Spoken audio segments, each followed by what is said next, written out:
Allahu Allahu Allahu Allah Allahu Allahu Allahu Allah Allahu Allahu أعوذ بالله من الشيطان الرجيم بسم الله الرحمن الرحيم الحمد لله رب العالمين الرحمن الرحيم مالك يوم الدين إياك نعبد وإياك نستعين اهدنا الصراط المستقيم الصراط الذين أنعمت عليهم غير المغضوب عليهم ولا الضالين آمين أعوذ بالله من الشيطان الرجيم بسم الله الرحمن الرحيم الحمد لله رب العالمين والصلاة والسلام على أشرف الأنبياء والمرسلين وعلى آله وصحبه أجمعين اللهم صل وسلم على سيدنا محمد وعلى آل سيدنا محمد سبحانك لا علم لنا إلا ما علمتنا إنك أنت العليم الحكيم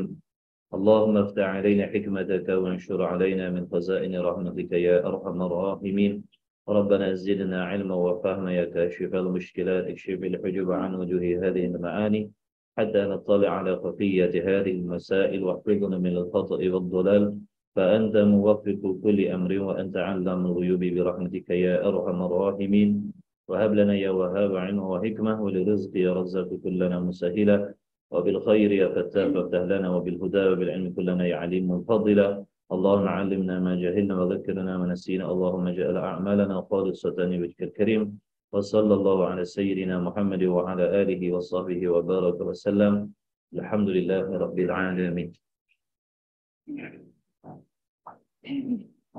أما بعد السلام عليكم ورحمة الله وبركاته Alhamdulillah hadirin hadirat yang dirahmati Allah.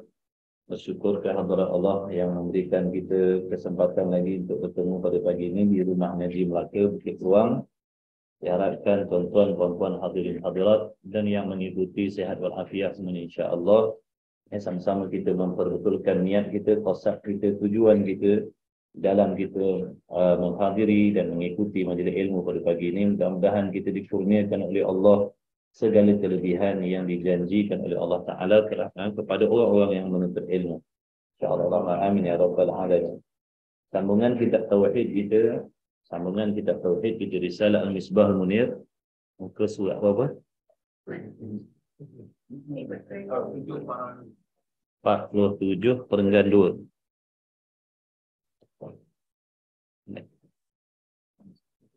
Bismillahirrahmanirrahim. Qala Syekhul Musannif rahimahullahu ta'ala wa nafa'ana wa iyyakum bi'ulumi fid darain amin ya rabbal alamin. Kita masih lagi di dalam huraian sifat yang ke-6. Sifat yang ke-6 yang wajib bagi Allah Subhanahu wa ta'ala iaitu sifat wahdaniyah. Apa erti wahdaniyah? Wahdaniyah artinya keesaan ataupun ketunggalan Allah. Jadi keesaan Allah Ta'ala itu ada 3 maksud. Yang pertamanya esa pada zat, yang keduanya esa pada sifat, dan yang ketiganya esa pada perbuatan. Apa yang dimaksudkan dengan satu pada sifat? Satu pada zat. Satu pada zat, makna yang pertama iaitu zat Allah Ta'ala bukan daripada jenis kam muttasil. Zat Allah bukan daripada sesuatu yang bergabung. Zat Allah bukan daripada sesuatu zat-zat yang lain yang bercantum, yang bergabung, yang bersusun menjadi zat Allah. Kerana seandainya yang bergabung, yang bercantum, yang bersusun menjadi zat Allah Ta'ala itu boleh dipanggil jirim ataupun jisim. Yang mana jirim dan jisim ini adalah sifat benda baru ataupun makhluk. Maha suci Allah Ta'ala daripada menyamai dengan jirim jisim. Lagi pula tidak boleh dipanggilkan satu. Tak boleh nak dipanggilkan satu. Seandainya diri Allah Ta'ala itu adalah hasil daripada pergabungan beberapa zat yang lain, maka tak boleh panggil satu. Kerana maksud satu itu tidak berbilang-bilang. Jadi maksud satu pada zat yang pertama ialah menafikan kam muttasil. Menafikan kam muttasil pada zat Allah. Makna yang kedua, satu pada zat Allah ialah tidak ada pada sesuatu yang lain memiliki zat seperti zat Allah. Zat Allah itu yang dipanggil kam munfasil. Kam munfasil. Kalau ada yang lain macam Allah panggil berbilang-bilang lah, panggil dua dah. Kemudian satu pada sifat pula. Satu pada sifat terbahagi kepada dua. Makna yang pertama, sifat Allah Ta'ala itu tilik kepada jenis-jenis sifat yang berbeza. Contohnya jenis kudrat, iradat, ilmu, hayat, sama' basar tu orang panggil jenis yang berbeza. Setiap jenis-jenis sifat Allah itu semuanya ada satu-satu. Tidak boleh dikatakan Allah Ta'ala memiliki dua kudrat, dua iradat, ada 10 ilmu dan sebagainya. Minggu lepas kita dah hurai dah tu. Ini cuma ulangan. Kemudian makna satu pada sifat yang kedua, iaitu tidak ada pada sesuatu yang lain memiliki sifat seperti sifat yang ada pada Allah Ta'ala. Kemudian satu pada perbuatan. Satu pada perbuatan, makna yang pertama, tidak ada perbuatan yang lain bergabung, berkongsi, bersyarikat dengan Allah dalam nak menjadikan sesuatu ataupun dalam nak meniadakan sesuatu. Kalau ada dipanggil kam muttasil pada af'al, pada perbuatan. Lagi pula tidak boleh dipanggilkan pentadbiran Tuhan. Tak boleh panggil Allah Ta'ala itu mentadbir sekalian, bahkan dipanggil Tuhan yang mentadbir sebahagian sahaja. Makna satu pada af'al yang kedua ialah tidak ada pada yang lain, tidak ada di tempat yang lain memiliki perbuatan sama seperti perbuatan Allah Ta'ala. Sebagai contoh, dia boleh memberi bekas seperti Allah, dia boleh memberi manfaat dan memberi mudarat seperti Allah, boleh menghidupkan, boleh mematikan seperti Allah Ta'ala. Tidak ada pada yang lain memiliki perbuatan seperti perbuatan Allah Ta'ala. Itulah yang dikehendaki dengan maksud ketunggalan Allah. Di dalam Quran ni sebut wa ilahukum ilahu wahid, Tuhan kamu Tuhan yang satu. Jadi di situ terlalu umum maksudnya. Terlalu umum lagi. Tuhan kamu Tuhan yang satu. Maka dalam sifat 20 ni dihuraikan apa yang dimaksudkan dengan satu Allah Ta'ala itu, agar kita mengerti, agar kita faham dan selamat kita daripada menduakan Allah, sama ada menduakan zat Allah ataupun menduakan sifat Allah ataupun menduakan perbuatan Allah. Wajib kita mengesakan perbuatan Allah, wajib kita mengesakan zat Allah, wajib kita mengesakan sifat Allah. Jangan diduakan, jangan disyarikatkan zat, sifat dan perbuatan Allah dengan sesuatu yang lain. Itulah yang dipanggil orang yang mentauhidkan Allah. Waktu dipanggil ilmu ni ilmu tauhid. Nak mengajar kita supaya mengesakan Allah Ta'ala dalam segala hal. Lawan mentauhidkan ni apa? Menyengutukanlah. Membilang, menduakan, meniga. Baik, habis. Itu ulangan episod lalu. Sambungan hari ini muka surat 47. Dan dalil, situ. Dan dalil, makna bukti yang menunjukkan, dan bukti yang menunjukkan atas satu Tuhan. Jadi wajib kita mengetahui dalil. Mana-mana mereka yang hanya beriktikad Allah Ta'ala itu satu, tidak mengetahui akan dalilnya, hukumnya berdosa. Jadi mengetahui dalil ni juga fardu ain. Kalau dia orang yang mungkin boleh faham, Kalau dia belajar, dia boleh faham, dia boleh pandai. Tiba-tiba dia tinggalkan belajar. Sebab daripada dia tinggalkan belajar tu, dia tak tahu mana bukti-bukti tentang kewujudan Allah dan sebagainya. Maka berdosa lah dia. Berdosa tapi beriman. Imannya betul tapi dosa. Dosa tang mana? Dosa tang tak belajar dalil tu. Dosa kerana tidak belajar dalil. Kerana di sisi kita wajib belajar dalil. Apa fungsinya dalil ni? Nak meneguhkan pegangan kita. Nak meneguhkan pegangan kita, nak menjazamkan pegangan kita terhadap Allah. Kalau tidak ada dalil, nanti kita akan jadi ragu-ragu. Pada sesuatu ketika akan jadi ragu-ragu, akan jadi syak, akan jadi zon. Dalil ni tempat kita berpegang, tempat kita berpaut. Kalau datang hasutan, kalau datang bangkangan, insya Allah tidak akan beranjak kita dengan akidah yang betul. Sebab ada dalil. Kalau tak ada dalil ni, kalau hebat dugaannya, hebat hasutannya, tidak mustahil daripada yakin nanti jadi syak pada Allah. Itu fungsi dalil. Jadi kalau kita nak tuduh orang bersalah, biar ada dalil, biar ada bukti. Kalau tak, nanti kan jadi ragu-ragu. Orang minta bukti. Pak cik tuduh saya bersalah, mana bukti? Mana bukti pak cik kata saya yang bersalah? Mana bukti? Tak ada bukti. Kemudian akan dihadapkan dengan pelbagai hujah. Hujah sini, hujah sana, serang sini, suah sana. Kita pun dah jadi ragu-ragu. Pak cik rasa dia lah yang ambil. Dah tukar dah. Dah rasa pula lah. Tadi kata pak cik yakin dia yang ambil. Tapi bila dah diserang dengan hujah-hujah, pak cik rasa dia yang ambil. Kan dah turun martabat yakin jadi rasa-rasa tu. Nampak tak? Sebab apa? Tidak ada dah. Kalau ada dalil, seranglah macam mana pun. Hujahlah macam mana pun. Hasutlah macam mana. Takkan berganjak dah keputusan kita. Kerana apa? Ada bukti. Cak jari ada, CCTV ada, cak jari kaki ada, saksi hidup ada. Tak berganjak lah. Itulah pentingnya dalil tadi.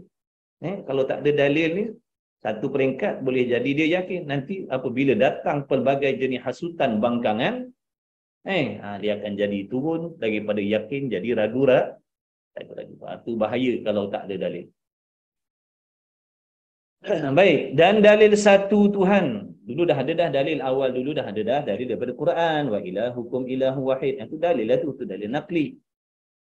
Sekarang ni dalil akli pula. Dan bukti, dalil maknanya bukti yang menunjuk atas satu Tuhan. Dan tidak berbilang-bilang. Mana bukti yang menunjukkan di atas Tuhan tu mesti satu.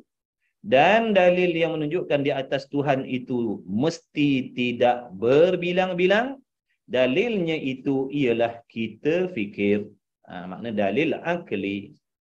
Fikir macam mana? Jikalau main-main pakak-pakak fikir. Mari-mari pakak-pakak fikir. Gunakan akal untuk mencari dalil tentang keesaan Allah Ta'ala. Kadang-kadang kita gunakan akal kita ni mikir macam mana nak kaya. Gunakan akal untuk fikir benda akhirat. Jadi fikir. Macam mana fikirnya? Jikalau tu makna nak timbang dengan akal kita. Akal ni penimbang. Sebab tu kalau orang tak ada akal, dia tak boleh timbang mana baik, mana buruk, mana untung, mana rugi, mana bersih, mana kotor. Dia tak boleh timbang. Sebab dia tak ada akal. Tapi kalau orang ada akal, dia boleh timbang. Jadi timbang-timbang dengan akal fikiran kita. Jikalau Allah Ta'ala tidak esa. Kalau Allah Ta'ala itu tidak satu. Kalau Allah Ta'ala tidak esa ataupun tidak satu, jawabnya apa? Jawabnya nescaya adalah Tuhan itu berbilang-bilang. Betul tak fikirnya tu? Kalau Allah tidak satu, maknanya berbilang-bilang lah. Itu jawapannya. Nescaya itu jawab dia. Jikalau tu soalan dia. Syarat dia. Kalau Allah Ta'ala tidak esa, kalau Allah Ta'ala tidak satu, jawabnya nescaya adalah Tuhan itu berbilang-bilang. Situ pun dah mustahil. Situ pun dah tak boleh terima dah. Terang-terang dah bercanggah dengan Al-Qur'an. Al-Quran. Kalau Tuhan tidak satu, maknanya berbilang-bilang. Dah akal boleh ke terima Tuhan berbilang-bilang? Tak boleh. Sebab apa tak boleh terima? Berlawan dengan dalil yang nyata tu dalam Quran tu. Sebab tu lah tak boleh terima. Dalam Quran kata Tuhan satu.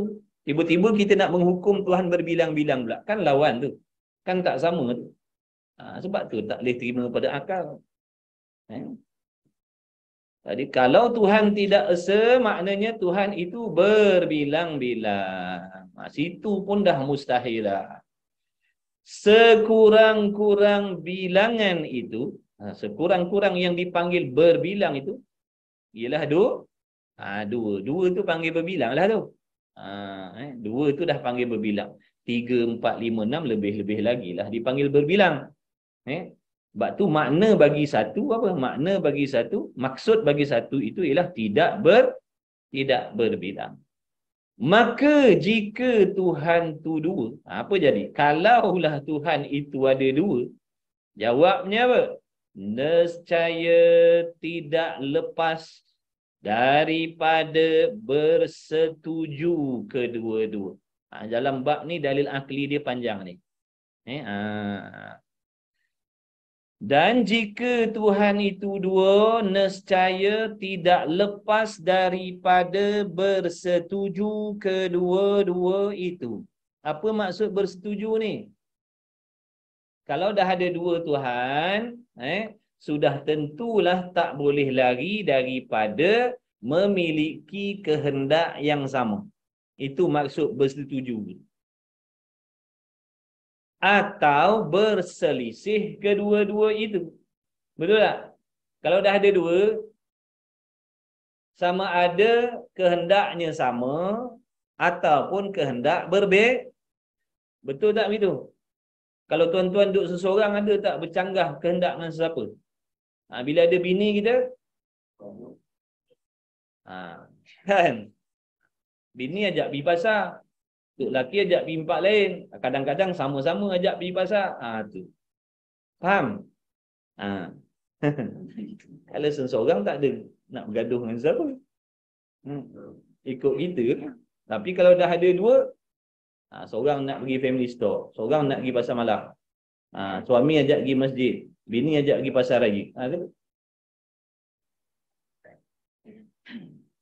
Maka jika ada dua Tuhan, nescaya tidak lepas daripada bersetuju kedua-dua itu ataupun berselisih kedua-dua itu.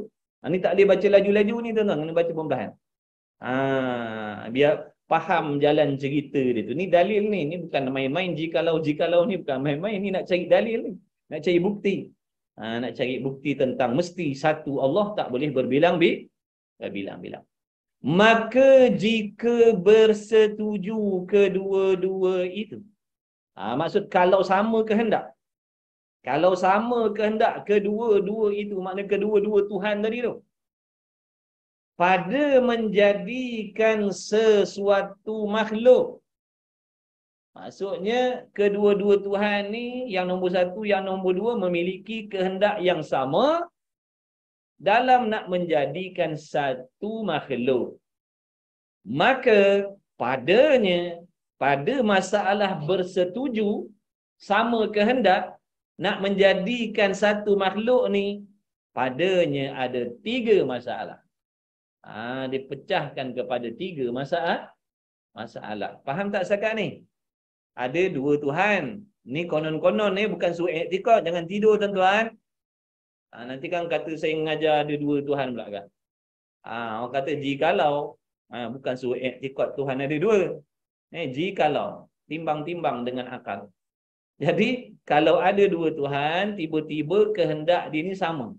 Yang A pun nak buat makhluk yang sama, yang B pun nak buat makhluk yang sama. Ini yang dimaksudkan bersetuju kedua-dua pada menjadikan satu makhluk. Maka dalam hal ni terbahagi kepada 3 masalah. Masalah yang pertama, jeng jaga. Jaga jangan tidur, jangan leka, jangan lalai. Tumpu perhatian betul-betul. Nanti tak faham dalil ni. Masalah yang pertama iaitu bersetuju. Apa maksud bersetuju tadi? Sama tulis. Jangan ha tak tulis. Bersetuju tu makna sama kehendak. Jadi yang pertama bersetuju makna sama kehendak pada menjadikan suatu makhluk di dalam satu masa. Nak buat satu makhluk dalam satu masa. Faham tak tu? Jadi yang nombor 1 nak buat langit pukul 9. Yang nombor 2 pun nak buat langit yang sama pada pukul 9 juga. Faham tak tu? Itu masalah yang pertama ni. Kita sekarang ni sedang nak membahaskan kehendak Tuhan ni. Yang kita dah belajar bila sebut Tuhan ni berkehendak mesti lulus. Ingat tu. Kehendak Tuhan ni mesti kalau dia nak pukul 9 mesti jadi pukul 9. Kalau apa dia nak mesti jadi, tak ada siapa yang boleh menegah, tak ada siapa yang boleh itu cerita kehendak Tuhan. Jangan cerita kehendak kita. Kehendak kita ni terbatas. Ini cerita tentang sifat Tuhan ni. Jangan fikir ke lain. Jadi Tuhan yang pertama kehendak nak buat satu makhluk, dan yang nombor 2 ni pun nak buat satu makhluk yang sama. Bukan nak buat makhluk lain-lain ni. Nak buat makhluk yang sama dalam satu masa. Dalam satu masa. Apa yang jadi? Maka kedua-dua Tuhan itu lemah kedua-dua. Apa maksud lemah ni? Tidak tertunai kehendak dia. Padahal dia Tuhan. Kalau Tuhan kehendak dia tak lulus, lemah ke tidak? Sempurna ke tidak? Sempurna ke tidak? Tanya jawablah.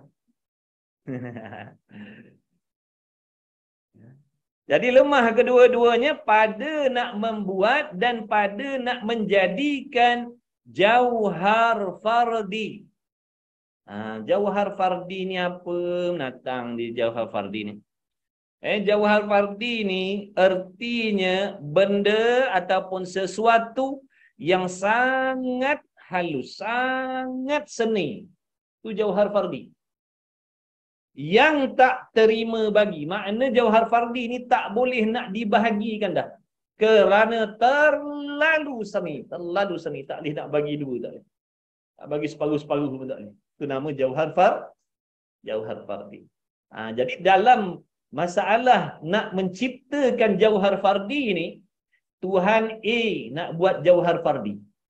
Tuhan B pun nak buat jauhar fardi juga. Pada masa yang sama. Maka lemah kedua-dua. Tengok tu. Dan apabila lemah pada yang halus, kenapa tak boleh nak buat benda yang halus ni dalam masa yang sama? Contohnya begini tuan-tuan. Tuan-tuan ada 2 batang pen. 2 batang pen. Saya suruh tuan-tuan buat 1 titik dengan 2 batang pen tadi. Buat 1 titik dalam masa yang sama. Boleh ke tidak? Jangan geleng dulu. Cuba buat. 2 batang pen saya nak suruh tuan-tuan buat 1 titik dalam satu masa yang sama. Buat serentak. Kongsi dua-dua ni tapi nak buat 1 titik. Boleh ke tidak? Tak, boleh. 1 lubang kunci nak dimasukkan 2 anak kunci serentak. Boleh? Kalau tak boleh, lemah tak? Inilah masalah cerita kita tadi ni. Jadi Tuhan A nak buat jauhar fardi. Tuhan B pun nak buat jauhar fardi. Nak buat pula dalam masa yang sama. Maka mustahil nak lulus. Tak boleh nak buat. Nak buat serentak 1 titik tadi tu dalam masa yang sama, tak boleh. Makna tak boleh ni maksudnya tidak lulus kehendak. Kehendak yang nombor 1 pun tak lulus. Kehendak yang nombor 2 pun tak lulus. Jadi lemah tak? Lemah. Lemah Tuhan boleh terima tak pada akal? Tak boleh terima. Faham dah? Sebab tu kata lemah tadi. Dah kalau pada jauhar fardi ni tak boleh nak buat, lemah dah. Artinya benda yang sangat halus, yang tak terima bahagi. Dan apabila lemah pada yang halus, makna makhluk yang halus, seperti jauhar fardi tadi, maka pada yang lebih besar, maka pada yang besar, makna makhluk yang lebih besar, lebih lemahlah lebih lemahlah lagi. Kenapa pula? Kerana tiap-tiap yang besar itu daripada yang halus terlebih dahulu. Sebelum nak jadi besar tu, dia asal daripada yang halus tu. Kalau yang halus dah tak boleh nak buat, yang besar. Dan keadaan Tuhan lemah itu mustahil. Akal tak boleh terima. Nak kata Tuhan tu lemah, akal tak boleh terima. Kenapa akal tak boleh terima? Kerana makhluk itu sudah ada. Makhluk ni dah ada dah. Yang menunjukkan makna makhluk yang dah ada ni adalah dalil yang menunjukkan di atas Tuhan itu bersifat kuasa. Macam mana nak kata Tuhan lemah? Ni makhluk ada. Makhluk ada ni lah dalil Tuhan tu kuasa tidak lemah. Kalau begitu, tetaplah Tuhan itu satu, tidak boleh dikatakan berbilang-bilang. Ni dalil akalnya. Maksud akal kita timbang-timbang, kalau dalam masalah nak menjadikan jauhar fardi ni, apabila kedua-dua Tuhan tadi memiliki kehendak yang sama, sebagai contoh nak menjadikan jauhar fardi dalam masa yang sama, maka akan membawa kepada lemahnya kedua-dua Tuhan ni kerana tak luluh kehendak dia. Jadi Tuhan tu lemah mustahil. Kalau Tuhan lemah tak adalah makhluk ni. Tiba-tiba makhluk ni ada. Macam mana nak kata Tuhan lemah, makhluk ni ada dah? Kerana makhluk ni ada. Itulah yang menjadi dalil dan bukti Tuhan itu bersifat dengan maha kuasa, tidak lemah. Adanya kita ni tuan-tuan perempuan hadirin hadirat, bukti kuasanya Allah. Adanya kita ini bukti Tuhan itu tidak bersifat lemah. Adanya kita bukti Tuhan kuasa, adanya kita ni juga bukti mustahil lemah pada Allah Ta'ala. Masalah yang kedua, iaitu kedua-dua Tuhan itu bersetuju di akal. Ni orang panggil dalil akli. Dalil akal. Akal ni dia boleh pergi luas tuan-tuan. Dia boleh pergi macam-macam akal ni. Akan timbul soalan-soalan macam ni. Dalam hati tu kadang-kadang timbul macam-macam soalan bisikan daripada syaitan nak perangkap kita. Nak perangkap kita. Jadi masalah yang kedua iaitu kedua-dua Tuhan itu bersetuju. Apa maksud bersetuju? Sama kehendak, cepat, pandai. Iaitu kedua-dua Tuhan itu bersetuju pada menjadikan suatu makhluk. Faham tu? Nak jadikan satu makhluk. Dua Tuhan bersetuju, muafakat, sama kehendak nak buat satu makhluk. Tapi atas jalan dulu dan kemudian. Ni beza dengan masalah yang pertama tadi. Masalah yang pertama tadi nak buat serentak. Ini nak buat dulu kemudian. Boleh jadi A dulu buat, B kemudian, ataupun B dulu buat, A kemudian. Tapi nak buat makhluk yang sah. Tengok, boleh ke tidak? Boleh ke tidak? Sebagai contohnya mana? Seperti satu Tuhan. Makna Tuhan yang pertama nak menjadikan suatu makhluk itu pada pukul 10. Ikutlah 10 malam ke 10 pagi. Ini sebagai contoh saja. Sebagai contoh nak buat dalil akli tadi tu. Jadi yang nombor satu, Tuhan yang nombor satu nak buat makhluk. Letaklah makhluk apa nak buat matahari ke bulan ke, buat bulan lah. Nak buat bulan pada pukul 10. Yang nombor satu nak buat bulan pukul 10 pagi. Dan yang satu lagi, yang nombor dua ni, itu menjadikan, makna nak membuat makhluk itu juga. Maksud nak buat bulan yang sama pada jam 11 bulan. Maka yang menjadikan makna bulan tadi itu pada pukul 11 itu dipanggil tahsilul hasil namanya. Dipanggil tahsilul hasil. Apa erti tahsilul hasil ni? Ertinya mendapatkan makhluk yang sudah ada. Ataupun dalam erti kata lain, nak menjadikan makhluk yang sudah ada, nak membuat makhluk yang dah siap. Itu namanya tahsilul hasil. Faham tak tahsilul hasil ni? Nak buat makhluk yang dah ada boleh ke tidak? Bulan pukul 10 tadi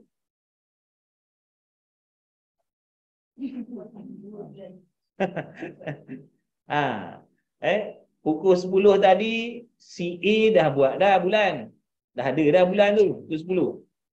Yang pukul 11 ni nak buat bulan yang sama, bulan yang serupa pada pukul 11. Boleh ke tidak? Lulus ke tidak kehendak Tuhan tadi tu? Tak lulus. Sebab apa tak lulus? Sebab dah bulan tu dah ada lah, nak buat macam mana? Yang nak buat ni benda belum ada. Faham tak tu? Pukul 10 dah ada dah bulan. Kalau yang nombor 2 tu nak buat bulan yang lain. Ini masalahnya nak buat bulan yang sama. Tuan-tuan dah datang sini belum? Saya datang lagi sekali. Boleh tak? Kalau nak datang kan datang yang itulah namanya tahsilul hasil. Emak kita dah lahirkan kita belum? Boleh tak suruh mak lahirkan kita lagi sekali? Tak boleh. Dah lahir dah. Kalau lahir pun adik kita. Kita tak boleh lahir lagi sekali dah. Namanya tahsilul hasil. Itu maksud tahsilul hasil. Nak buat benda yang dah ada. Kemudian ni masalah Tuhan ni. Tadi saya dah ingatkan. Bila sebut Tuhan kehendak mesti jadi yang masalah ni lulus tak kehendak Tuhan? Bila tak lulus lemah tak? Lemah. Jadi akal tak boleh terima ada lemah pada tu. Akal tak boleh terima ada sifat lemah pada Tuhan. Lemah tak boleh ada pada Tuhan. Mustahil.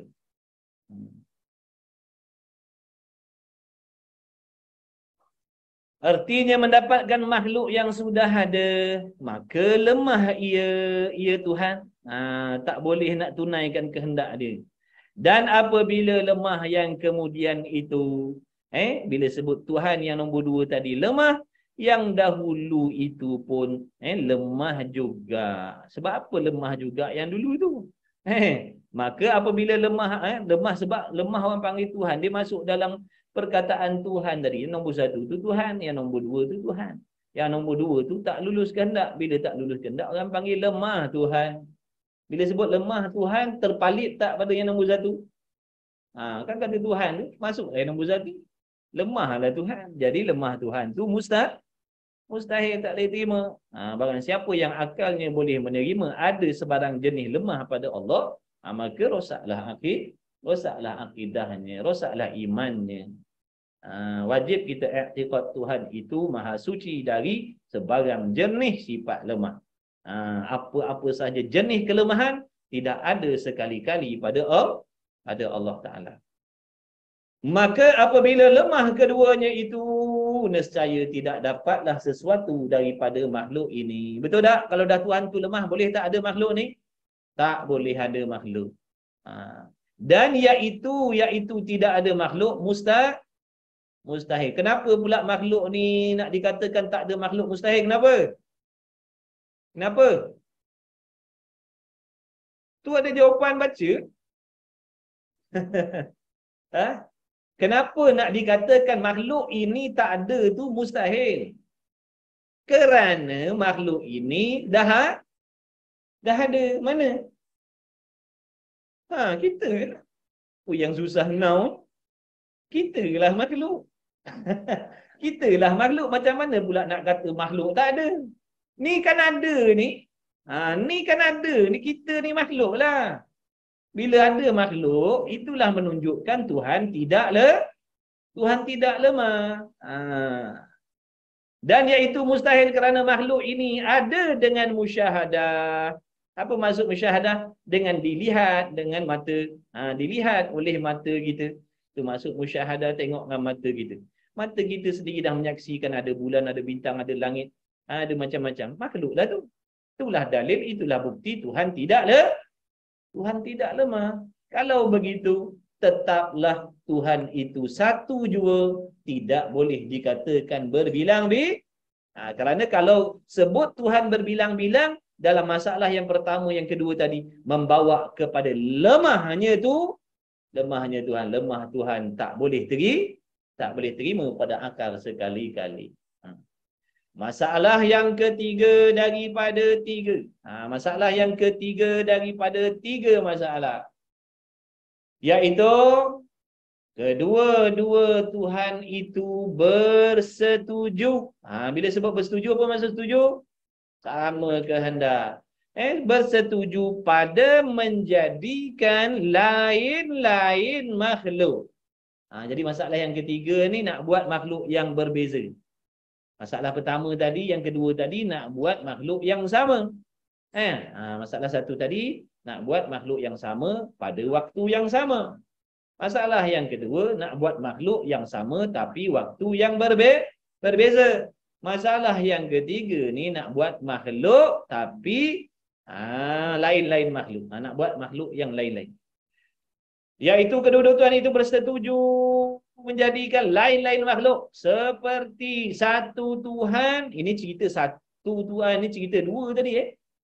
Kalau ada 10 jangan. Kalau ada 2 pun dah tunggang langgang dah ni.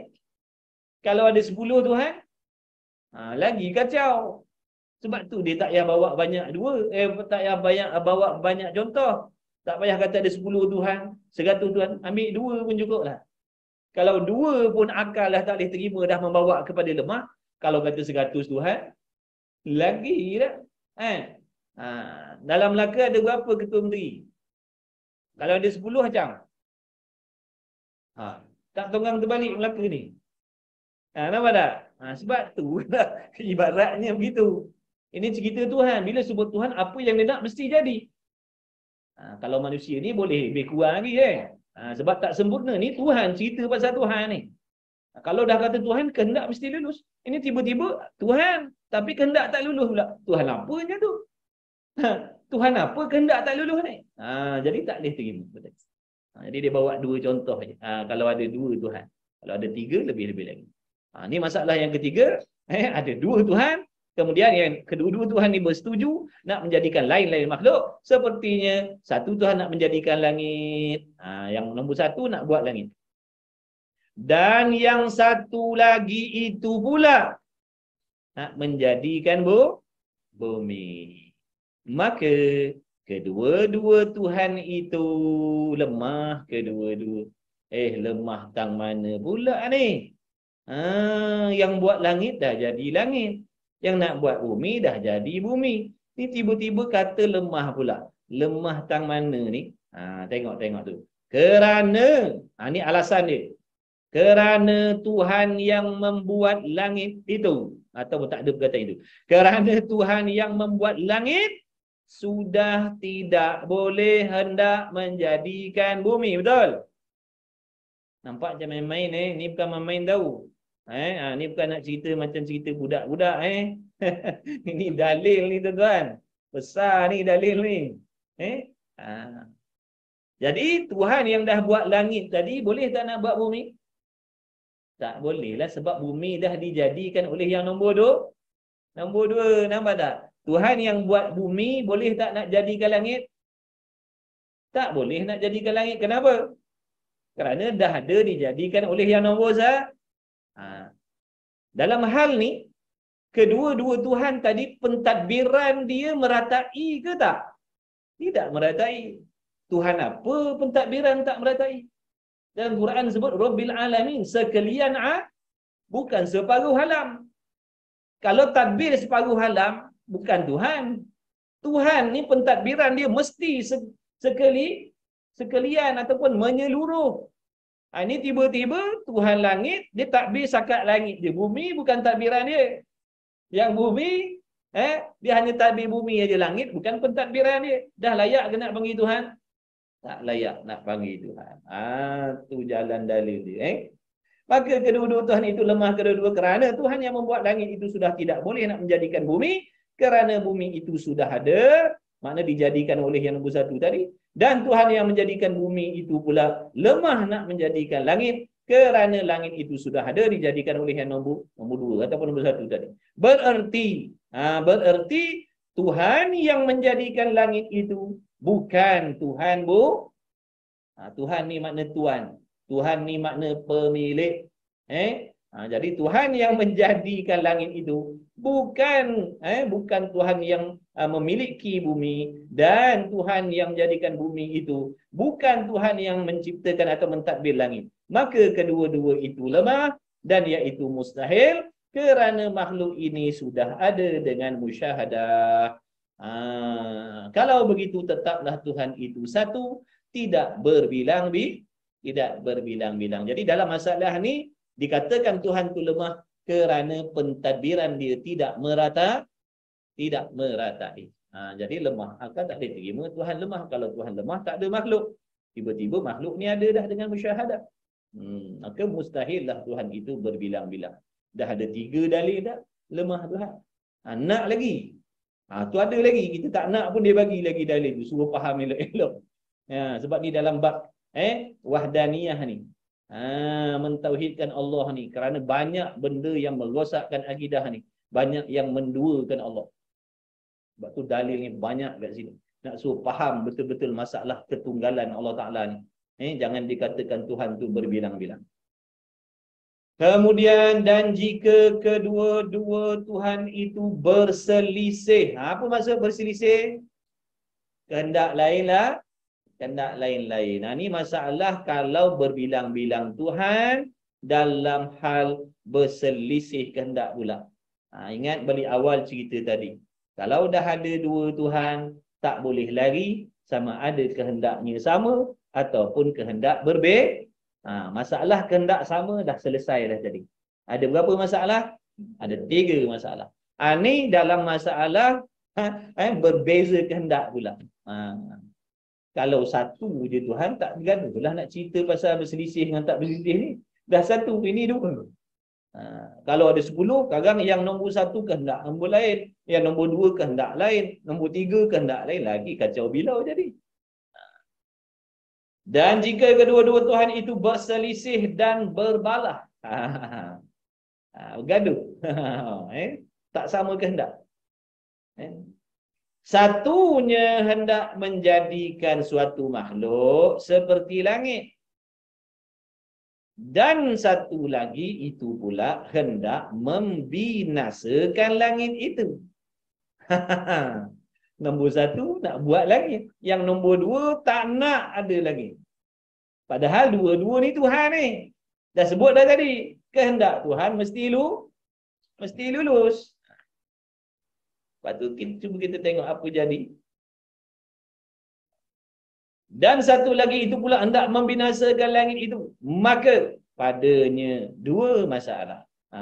Dalam masalah berselisih pendapat ni, berselisih kehendak ni, ada 2 masalah situ. Yang pertamanya, kalah 1, menang 1. Macam lawan bola pula dah. Menang 1 dan kalah 1 dan menang 1. Apa maksud kalah 1? Kalah ni dengan makna tidak lulus kehendak. Itu maksud kalah tu. Tidak lulus kehendak dia. Dan menang tu maknanya lulus kehendak. Lulus kehendak. Satunya nak buat langit, 1 tak nak adakan langit. 1 tu kehendaknya lulus, 1 tu kehendaknya tak lulus. Seperti contohnya, satunya hendak menjadikan langit dan satu lagi hendak meniadakan langit itu. Faham perkataan meniadakan ni? Meniadakan ni maksudnya benda yang ada dibinasakan. Itu maksud meniadakan. Maka yang hendak menjadi itu, makna yang Tuhan yang nak menjadikan langit itu, dapatlah dia menjadikan langit. Dia pun buatlah langit. Luluslah kehendak dia menjadikan langit. Dan yang hendak meniadakan langit tak dapat, makna tak lulus kehendak ia meniadakan, makna nak bagi binasa langit yang dah dibuat oleh Tuhan yang nombor 1 tadi. Tak boleh, tak dapat. Kenapa pula tak dapat? Kerana sangat ketat ataupun sangat sempurna dikawal akan dia oleh Tuhan yang menjadikan langit tadi. Punya langit tadi. Nombor satu ni buat langit, kemudian dipantau, dijaga dengan kesempurnaan kuasa dia. Yang nombor dua tu nak membinasakan, tak tak boleh. Maka lemah ia Tuhan daripada meluluskan kehendaknya. Tak luluslah kehendak dia. Sebab kehendak yang nombor dua tadi nak membinasakan. Tiba-tiba tak dapat nak membinasakan. Kehendak dia nak membinasakan tapi tak boleh. Itu yang dimaksudkan lemah tadi tu. Kerana tak boleh nak meluluskan kehendak dia dalam nak membinasakan langit tadi. Maka apabila lemah satu, nescaya lemah juga yang satu lagi itu, maka tak dapatlah sesuatu daripada makhluk ini. Dah membawa kepada lemah Tuhan. Lemah tak Tuhan? Kehendak tak lulus tadi? Lemah. Dah kalau lemah Tuhan boleh ada makhluk tak? Tak boleh ada makhluk. Dah tak ada makhluk, betul ke tidak? Tak betul. Sebab apa tak betul? Ada dah. Mana? Ni pandai. Macam itulah dalil akli. Dalil Quran tak payah nak fikir-fikir dah. Wa ilahukum ilahu wahid, kena pakat percaya je. Ini dalil akal. Sebab ada orang tak percaya Quran. Ada orang tak percaya Quran, tapi dia berakal. So dia fikir dengan akal dia. Kalau dia waras lah, kalau dia gila, tak jumpa jalan juga. Ni orang yang waras. Orang waras akan fikir macam tu. Kerana ada makhluk, ada hamba Allah yang tak beriman dengan Quran.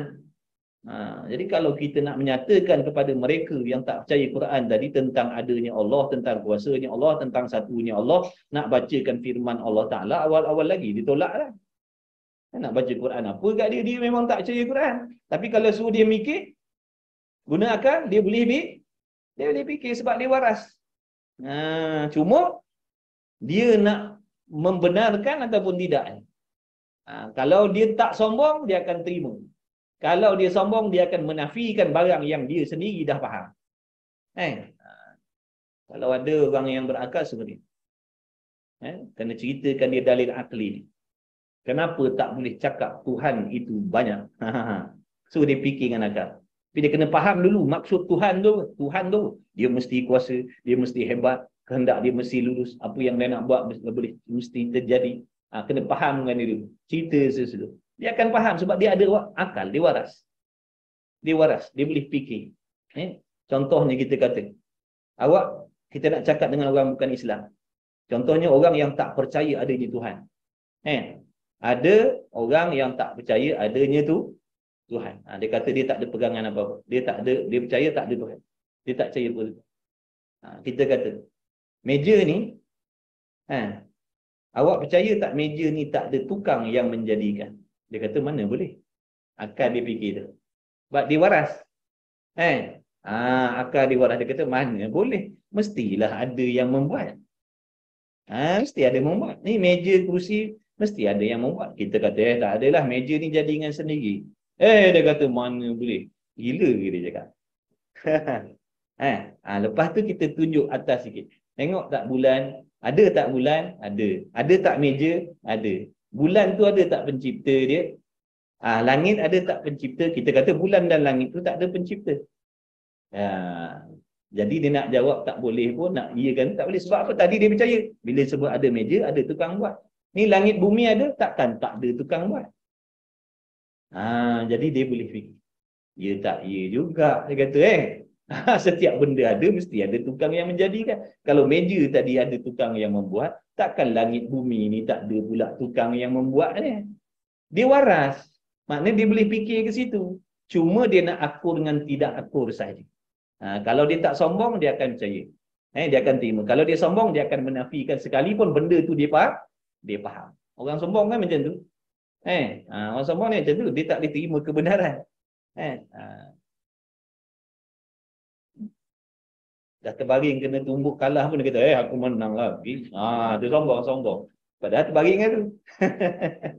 Tu sombong. Dia tak boleh terima kebenaran. Manusia ni ada yang sombong. Sebab tu orang yang bukan Islam tu, bila hilang sifat sombong dia, dia akan memeluk agama Islam. Sebab apa yang dipikir itu sama dengan apa yang dah disebutkan dalam Quran, dalam hadis, sama dah. Bila tak ada hati dia yang sombong tu, dia akan akur, dia akan terima, dia akan beriman. Tapi yang sombong tetap takkan terima sekalipun dia dah jumpa bukti-bukti yang ada dalam Quran dengan sama dengan apa yang dipikir tadi. Kemudian katanya musannif, Allahumma shalli ala Muhammad. Yang keduanya, betul? Seri kedua. Seri. Apa maksud seri? Sama, maksudnya lulus kehendak. Dua-dua ni kehendak dia dulu. Dalam masalah yang kedua ni, kehendak kedua-dua Tuhan tadi lulus. Maka pada masalah seri ni, ada dua masalah pula. Banyak masalah. Kita dah lah banyak masalah. Ngaji banyak masalah lagi pula. Bertambah-tambahlah masalah kita, ya. Tak apa. Memang dunia ni tempat penuh dengan masalah. Yang tak ada masalah dalam syurga. Dunia memang banyak masalah. Nak lagi mana? Duduk seorang masalah. Duduk dua orang masalah. Duduk dalam hutan masalah. Ada orang nak lari daripada masalah. Mana boleh lari daripada masalah? No je, lari ke syurga tu. Tapi nak lari ke syurga tu ada cara. Bukan boleh main lari. Lagi begitu. Ada cara nak lari daripada masalah. Mana? Buat amal soleh. Jadi orang bertakwa. Bersihkan hati sungguh-sungguh. Ikhlaskan hati. Jaga akidah. Jangan buat zalim dengan orang. Nanti kita akan dapat lari daripada masalah. Iaitu mana? Duduk dalam syurga. Kalau sekarang kita tak jaga hati kita, tak jaga akidah kita, tak jaga akhlak kita dan sebagainya, kita takkan lepas daripada masalah ni selama-lamanya. Na'udzubillah. Dalam neraka masalah tak selesai sampai bila-bila. Sampai bila-bila. Tempat tak ada masalah, syurga je. Tapi kena buat amal soleh lah. Kalau kita buat ke kepala kita, tak jumpalah syurga. Maka pada masalah ini seri kedua-dua. Seri. Ini jadi dua masalah pula. Yang pertama, seri. Maknanya sama kalah kedua-dua. Maknanya kalah kedua-dua ni, kedua-dua kehendak tak lulus. Seri dengan kalah kedua-dua. Apa maksud seri dengan kalah kedua-dua? Maksudnya kedua-dua kehendak Tuhan ni tak lulus. Mana contohnya? Seperti satunya mengkehendaki menjadikan suatu makhluk. Tiba-tiba tak dapat ia menjadikan. Kenapa pula tak boleh nak jadikan? Kerana dikawal ketat, dikawal dengan sempurna oleh yang satu lagi. Yang nombor satu ni nak buat tapi tak boleh nak buat, tak boleh nak adakan. Contohnya tak boleh nak buat langit tadi kerana dikawal oleh yang satu lagi. Dan yang menghendaki menjadikan makhluk itu, yang tidak menghendaki menjadikan makhluk itu. Dan yang satu lagi itu pula nak beri tiada, maksud nak meniadakan apabila yang dahulu itu menjadikan. Kehendak yang kedua pula, yang kedua ni kehendak dia nak membinasakan langit tadi bila dijadikan oleh yang nombor satu. Faham elok-elok? Kehendak yang nombor dua ni nak membinasakan langit apabila dijadikan oleh yang nombor satu. Maka tak dapat juga dia nak meniadakan, dia nak membinasakan langit pun tak dapat. Sebab apa tak dapat? Kerana makhluk itu, contohnya langit tadi, tidak adalah, tak ada lagi. Bolehkah kita nak membinasakan benda yang belum ada? Saya nak robohkan dalam bangunan tu. Mana bangunannya? Bangunannya belum ada. Kenapa? Saya nak robohkan bangunan. Mana bangunannya? Belum ada lagi. Dah nak roboh macam mana? Bangunan belum ada. Jadi kehendak saya nak merobohkan bangunan tadi, lulus tak? Tak lulus. Inilah masalahnya. Yang nombor satu nak buat langit, tapi tak boleh buat sebab dikawal oleh yang nombor dua. Kemudian kehendak yang nombor dua ni pula nak membinasakan langit bila dijadikan oleh yang nombor satu. Pun tak lulus juga kehendak dia sebab apa? Langit belum ada. Langit belum ada, nak binasakan je dah. Jadi tak luluslah kehendak dia nak membinasakan langit tadi. Itu yang dimaksudkan. Maka kedua-duanya itu lemah. Maka kedua-duanya itu lemah. Keduanya kerana tidak hasil kehendak bagi tiap-tiap satu itu. Mana tak lulus kehendak kedua-dua. Dan jika lemah kedua-duanya, nescaya tidak dapat sesuatu daripada makhluk ini. Dan iaitu tidak dapat sesuatu daripada makhluk ini batil, salah, karut, kerana makhluk ini sudah ada ia dengan musyahadah. Kerana makhluk ini ada ia makhluk dengan musyahadah, mana dengan disaksikan oleh mata kita. Kalau begitu tetaplah Tuhan itu satu, tidak berbilang-bilang. Jadi semua dalil yang dia dah bawa, dalil akli tadi, semua membawa kepada perkara yang mustahil. Semua tak diterima. Dia punya natijah dia, akhir dia tu, keputusan dia tu, semuanya natijah yang membawa kepada perkara yang mustahil. Tak boleh terima. Semua membawa kepada lemah Tuhan. Ada lemah pada Tuhan. Dan masalah yang kedua daripada masalah seri itu, dengan makna menang kedua-dua. Apa maksud menang kedua-dua? Lulus kehendak kedua-dua. Tadi kedua-dua kehendak tak lulus. Ini kedua-dua kehendak lulus pula. Seperti satunya menghendaki memberi ada suatu makhluk. Katalah makhluk tu buatlah contoh langit. Maka menjadikan ia yang pertama akan dia. Lalu dia buatlah langit tadi. Daripada tak ada kepada ada langit. Dan yang satu lagi itu pula menghendaki meniadakan makhluk itu. Yang nombor dua pula kehendak nak membinasakan langit itu. Maka meniadakan dia akan langit. Dan hasillah kehendaknya. Jadi masalah yang ni tuan-tuan perempuan, dua-dua kehendak dia lulus. Yang nak menjadikan langit pun lulus, yang nak mengadakan langit pun lulus, yang nak meniadakan langit pun lulus juga. Yang nak meniadakan langit pun lulus, nak mengadakan langit pun lulus. Dan kedua-duanya itu lemah juga. Kenapa pula lemah? Dah lulus kehendak kedua-dua. Kerana berlaku pada makhluk itu berhimpun dua perkara yang berlawanan. Mana? Iaitu ada langit, contohnya nisbah kepada Tuhan yang menjadikan, dan makhluk itu juga, mana langit itu juga bersifat dengan tiada, nisbah kepada yang meniada.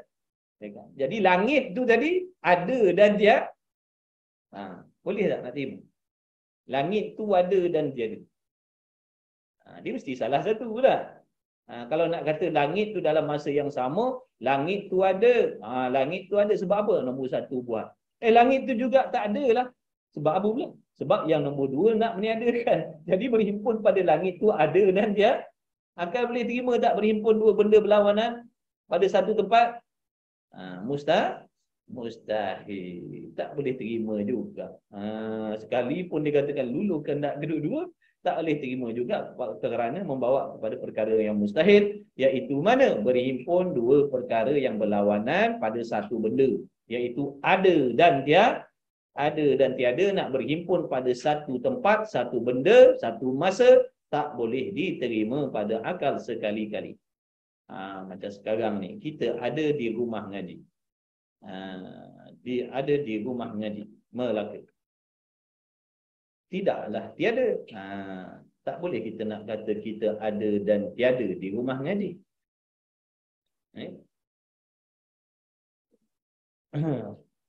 Mak anak kita telefon, dia kata, "Mak, ni dah pukul 10.45.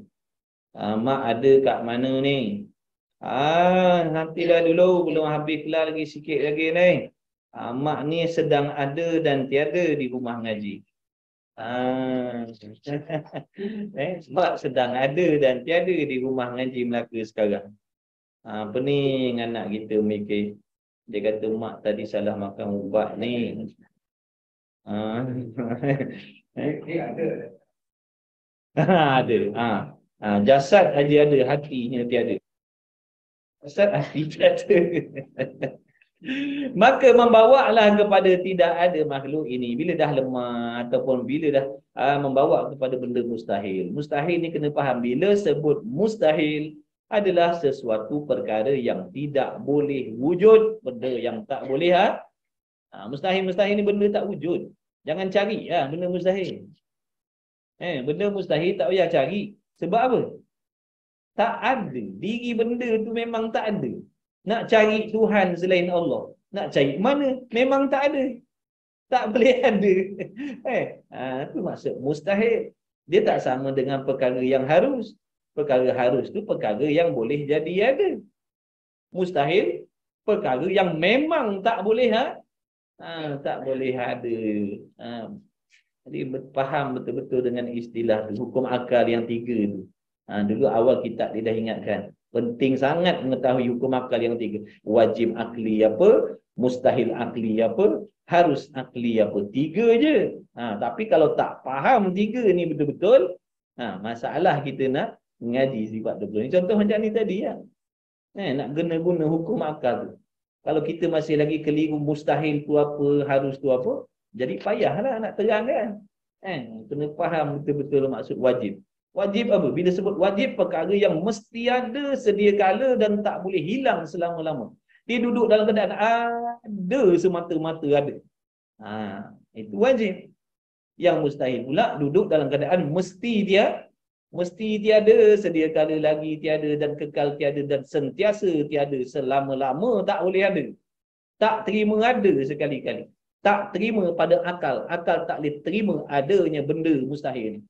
Jadi tak payah cari benda mustahil, memang tak ada, memang tak wujud. Ada pun benda harus, bila sebut harus akli, sesuatu yang mungkin ada dan mungkin tiada, boleh ada, boleh tiada. Kalau dia ada sekarang, dia boleh hilang. Kalau dihilang sekarang, dia boleh ada akan datang. Itu benda harus. Wajib, mustahil, harus, tiga tu je. Tapi kalau tak faham tiga tu masalah. Sikit lagi. Sikit lagi habis dah. Maka membawa kepada tidak ada makhluk ini, dan iaitu tidak ada makhluk, batil, salah, kerana makhluk ini sudah ada dengan musyahadah. Kalau begitu, tetaplah, makna sungguh pula pada nafsul amri, tetaplah sungguhlah pada nafsul amri, pada hakikat pekerjaan, dan juga tetaplah sungguhlah pada akidah kita, Tuhan itu satu. Jadi kita i'tikad Tuhan itu satu. Yang sebenar-benarnya kalau kita tidak i'tikad sekalipun, memang hakikatnya Tuhan itu Tuhan itu satu. Yang kita i'tikad ni kemudian, bila kita ada ni baru kita i'tikad Tuhan itu satu. Waktu kita tak ada, Tuhan juga tetap Tuhan juga tetap satu. Nafsu amrinya begitu dah. Hakikat pekerjaannya memang begitu dah. Dalam Quran disebut wa ilahukum ilahu wahid. Tuhan tu satu. Sebelum makhluk ni ada pun, sebelum alam ni ada pun, Tuhan tu satu dah. Bukan Tuhan tu jadi satu sebab kita yang mikir dah. Kita tak fikir ke, kita percaya ke, tak percaya ke, Tuhan tetap satu Tuhan. Kalau begitu tetaplah, makna sungguhlah pada nafsul amri, pada hakikat perkara, Tuhan tu satu. Ataupun tetaplah, sungguhlah pada akidah kita yang sebenar, Tuhan itu satu. Tidak berbilang-bilang. Tak berbilang-bilang pada jaga-jaga tidak berbilang-bilang Allah Ta'ala ataupun Tuhan itu pada pihak zat, sifat dan perbuatannya. Jadi jangan diletakkan, jangan dikatakan sifat Allah pada yang lain. Kerana orang yang mengatakan ada sifat ilmu pada yang lain macam Allah, orang ni dah menduakan sifat Allah. Sebab tu kita tak boleh i'tikad ada orang kuasa macam Tuhan. Dia ada kuasa boleh memberi, dia boleh kuasa mendatangkan manfaat, ada kuasa mendatangkan mudarat. Orang yang bercakap macam tu, orang yang beriktikad macam tu, mereka adalah orang yang telah menyengutukan atau menduakan af'al Allah, perbuatan Allah. Jangan diduakan perbuatan Allah. Perbuatan Allah saja yang boleh memberi bekas. Sebab tu barang siapa yang mempercayai ada selain Allah boleh memberi bekas, boleh memberi manfaat dan mudarat, dia telah menduakan Allah. Begitulah juga apabila dia katakan Allah Ta'ala itu bertempat, dia telah menduakan Allah. Kerana bertempat ini adalah kelakuan jirim ataupun jisim. Kata Allah bertempat, dia dah serupakan Allah. Ataupun dia mengatakan ada zat yang lain macam zat Allah. Benda ni tak bertempat macam Allah, adanya sedia kala macam Allah, memiliki sifat kesempurnaan macam Allah, maha suci daripada sebarang sifat kekurangan macam Allah. Kalau dia kata begitu, dia dah menduakan Allah. Ini yang bab Tauhid ni makna mengesakan Allah ni kena wajib mengesakan, menunggalkan zatnya. Jangan diserupakan zat Allah dengan zat yang lain. Sebab tu jangan dikatakan Allah tu seperti jirim jisim. Orang yang mengatakan Allah seperti jirim jisim ni orang yang dah menduakan zat Allah. Jangan dikatakan ada benda lain memiliki sifat seperti Allah. Ilmunya macam Allah, kehendaknya macam Allah. Pendengar, pelihat dia macam Allah. Orang yang beriktikad ada sesuatu memiliki sifat macam Allah, dia dah menduakan sifat Allah. Orang yang beriktikad ada sesuatu lain yang boleh menghidupkan, mematikan atau memberi sesuatu, ataupun seperti Allah boleh memberi sesuatu ataupun tidak boleh memberi sesuatu, ataupun boleh memberi manfaat ataupun boleh mendatangkan mudarat. Orang ni telah menduakan perbuatan Allah. Jadi kena jaga semua. Kalau tak faham ni, barangkali dia selamat pada sudut mengesakan zat Allah, tapi dia tak selamat pada sudut mengesakan sifat Allah. Kalau tanya, ada tak Tuhan selain Allah? Dia kata tak ada. Ada tak benda lain dirinya macam Allah? Tidak ada. Yang seperti Allah zatnya. Tapi dalam masa yang sama, dia beriktikad ada sesuatu yang ilmunya seperti Allah. Ilmunya macam Allah. Dia pun tahu juga macam Tuhan. Maksudnya dia dah menyerupakan sifat Allah dengan sifat yang lain. Dia dah menduakan sifat Allah. Rosak juga akidah tu. Jadi kena jaga tiga-tiga ni. Jangan disekutukan zat, sifat dan perbuatan Allah. Jangan. Itu nak panggil mentauhidkan. Mengesakan Allah dalam segala hal. Dalam segala hal. Itulah faedahnya dalam sifat 20 ni dihuraikan tu. Kalau sekadar wa ilahukum ilahu wahid, memanglah betul ayat Quran tu. Tapi kefahaman kita tu terlalu asas sangat. Allah tu satu. Terlalu umum. Yang mengatakan zolim tu, dia pun iktikad Tuhan satu juga. Yang kata Allah ni zolim, hukum Allah ni zolim. Dia ni yang cakap macam ni, dia pun percaya Tuhan tu sah. Dia tak cakap Tuhan berbilang-bilang. Tapi salahnya di situ, meletakkan sifat zolim, meletakkan sifat makhluk pada Allah. Nampak tak? Selamat di situ, tak selamat di sini. Sebab tu sifat 20 ni nak suruh kita faham betul-betul sifat Allah, sifat Tuhan ni, agar terjaga, agar lebih sempurna dalam kita nak menjaga akidah. Jadi benda yang merosakkan akidah ni banyak. Kadang kalau kita tanya, ada tak Tuhan selain Allah? Tak ada. Ada tak benda lain sifatnya macam Allah? Tak ada. Tapi dia menduakan perbuatan Allah ni. Contohnya dia beriktikad ada sesuatu ni dia boleh memberi mudarat. Nampak tak? Dia percaya yang tukang sihir ni, syaitan, iblis ni ada kuasa memberi mudarat. Sebenarnya bila iktikad macam dia dah menduakan perbuatan Allah. Tapi dia tak menduakan zat Allah, dia tak menduakan sifat Allah, dia menduakan perbuatan Allah. Rosak tak akidah? Rosak. Jadi tak sempurna penjagaan tu bila tak faham. Jadi sifat 20 ni dia suruh kita faham agar terjaga dalam segala hal. Terjaga dalam segala hal. Ini usaha ikhtiar kita. Kita belajar nak faham dengan niat nak jaga akidah. Selebihnya serah pada Allah. Mudah-mudahan Allah jaga akidah kita, asbabnya kita belajar. Kalau tak usaha belajar, tak usaha nak faham, nak duduk dalam keadaan akidah yang betul tu, wallahu a'lam. Tanpa usaha kita nak benda tu, pada adatnya mustahil. Nak Allah jaga iman, tapi kita tak usaha jaga. Minta aja. Allahumma ahyina bil iman. Kata imam kita pun amin kat belakang. Imam kita, hidupkan kami dengan iman ya Allah. Amin. Matikan kami dengan iman. Amin. Hidupkan kami besok nanti hari kiamat dengan iman. Amin. Lepas sembahyang, jemaah, lepas ni ada kuliah tauhid dia, terabu lagi habis. Terabu lagi. Padahal kelas tauhid ni nak cerita pasal jaga iman tadi. Yang amin-amin dicabut lagi dulu. Amin kami minta jaga iman tapi mengaji tak mau. Ibaratnya nak gaji, kerja tak buat. Tu ibaratnya. Jadi angan-angan lah. Kalau kita nak sesuatu tanpa usaha, namanya angan-angan. Kita orang Islam ni tak disuruh berangan-angan. Kita orang Islam, orang iman, beriman ni disuruh berharap. Orang yang berharap hidupnya dengan iman, matinya dengan iman, bangkitnya besok dengan iman, dia akan sertakan dengan usaha. Ni seperti yang mana tuan-tuan buat ni, nak usaha. Alhamdulillah. Semuanya pun dengan limpah rahmat taufik daripada Allah. Belas kasihan Allah pilih kita. Boleh je Allah tak pilih kita. Boleh je Allah pilih orang lain. Tapi Allah pilih kita. Sebab apa? Agar kita berasa sangat-sangat bertuah dipilih oleh Allah jadi orang yang mengaji agama, khususnya ilmu akidah ni. Sebab ada orang yang Allah haramkan dia daripada belajar ilmu akidah ni. Dengan sendiri dia jauhkan diri, tak nak belajar ilmu akidah, berasa tak penting ilmu akidah. Tiba-tiba kita dipilih oleh Allah. Benda mahal ni tuan-tuan.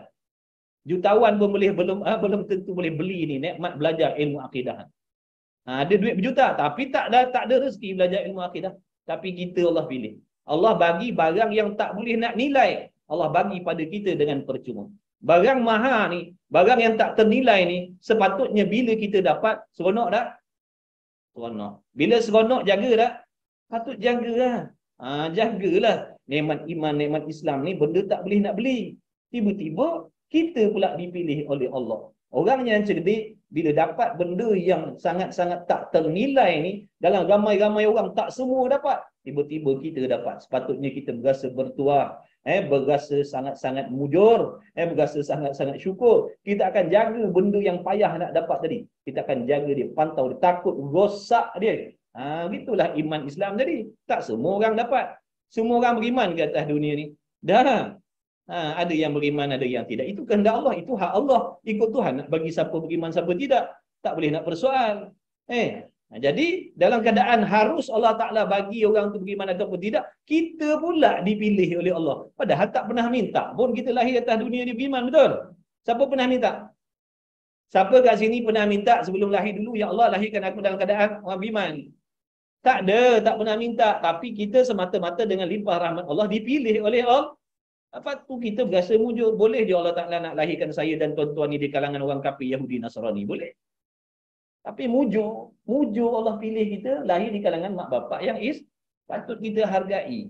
Cara nak hargai iman Islam, belajar. Ambil tahu. Supaya terjaga iman dan Islam kita. Mudah-mudahan kita masuk dalam golongan orang yang bersyukur dengan nikmat agama, dengan nikmat iman, dengan nikmat Islam. Gitu. Sikit lagi. Sikit-sikit tak habis-habis. Sikit-sikit tak habis-habis. Bila nak habis, sikit-sikit tak habis.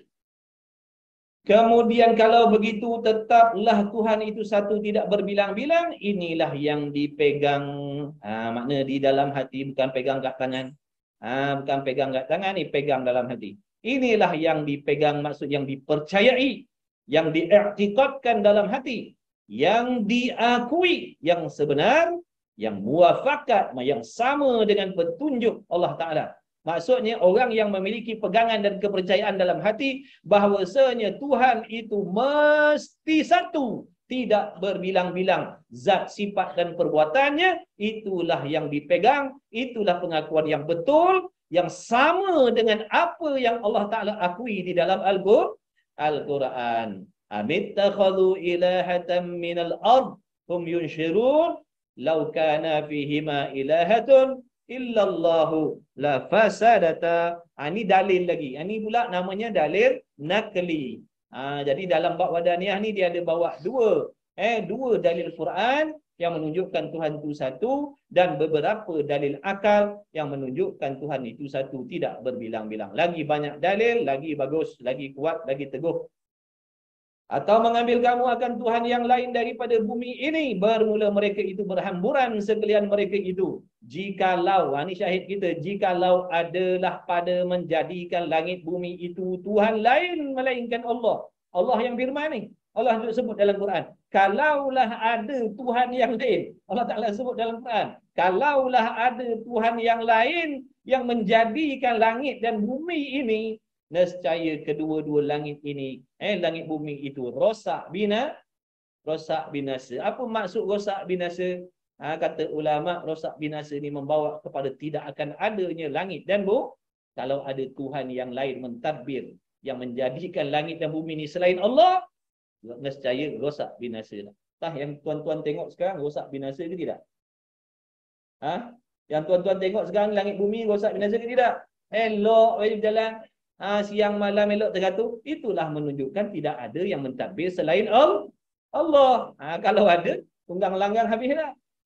Wallahu a'lam. Maka nyatalah pada petunjuk Allah di dalam ayat itu bahawa Tuhan itu satu jua, tidak berbilang-bilang. bilang-bilang. Wallahu subhanahu wa ta'ala a'lam wa ilmuhu atam. Mudah-mudahan asbab dengan usaha ikhtiar kita yang tidak sempurna ni, mudah-mudahan dengan limpah rahmat Allah kita diberi belas kasih sayang daripada Allah Ta'ala, menjaga, memelihara akidah kita, iman kita, anak isteri kita, keluarga kita, adik-beradik kita, kawan kita. Sahabat handai kita mudah-mudahan terjaga iman, Islam dan ihsannya. InsyaAllah. Allahumma amin ya rabbal alamin. Bismillahirrahmanirrahim. Alhamdulillahi rabbil alamin. Wassalatu wassalamu ala rasulillah wa ala alihi. Allahumma rabbana fa'ana bima 'allamtana, rabbana 'allimna alladhi ma yanfa'una, rabbana faqih ahlana wa qarabati lana fi dinina ma ahli kutub musawarati. Allahumma khalisna mimma ana fihi khalasan jamila. Wa sallallahu ala Muhammad walhamdulillahi rabbil alamin. Taqabbalallahu minna wa minkum. الله الله